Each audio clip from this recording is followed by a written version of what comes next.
praxi, že človek musí chytiť tú linku a naozaj krásne to ide. Zatiaľ pri pomalých rýchlostiach, ale hovorím, keď sa to človek naučí, môže si to pustiť aj na 6, na 7 a ten diel bude za chvíľočku hotový. Najviac ma teší, že nie zostáva hore žiadny odpad, všetko ide pekne dole. Dokonca som aj pozeral dovnútra, žiaden prach tam skoro nezostáva z toho. Krásne to reže.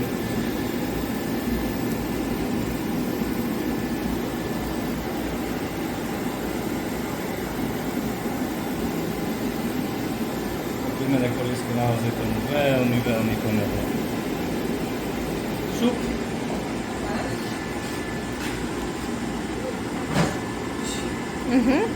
Si oni mám tu položiť, vieš? Oni si tu potom robia taký stôl, bol rôzny. Takže môžeš vydať. Áno. Bude potrebné, hej, budem hovoriť, tento stôl tu bude určite potrebný, lebo ten diel potom sa nikde môže zatrhnúť. Ďalšia dôležitá vec je netlačiť na to pravidlo, ale jemne ho kopírovať. Dal som si menšiu rýchlosť, aby mi ten veľký diel neušiel. Takže môžeme začať podstate. Jemne iba pridržiavať. Netlačiť tam vôbec. Nehať pridržiavať, robiť cestu tomu pravidku. Materiál je mäkký, takže on má tendenciu zobrať aj viac.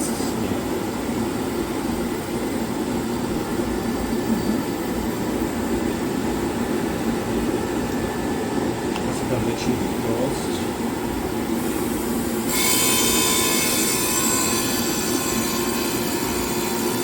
Tým sa to učím. Nemám takú dobrú prax, ale dá sa to. Keď budú tie stoly okolo, tak bude to lepšie. Materiál pekný mi tam drží, nič nerobím, iba krútim. Žiadny tlak. Žiadny tlak, iba pridržiavam a točím ho, natáčam ho.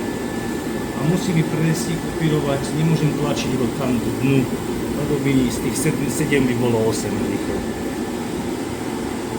Žiadne materiály navyše, nič už nezostáva hore, všetko krásne bere dole.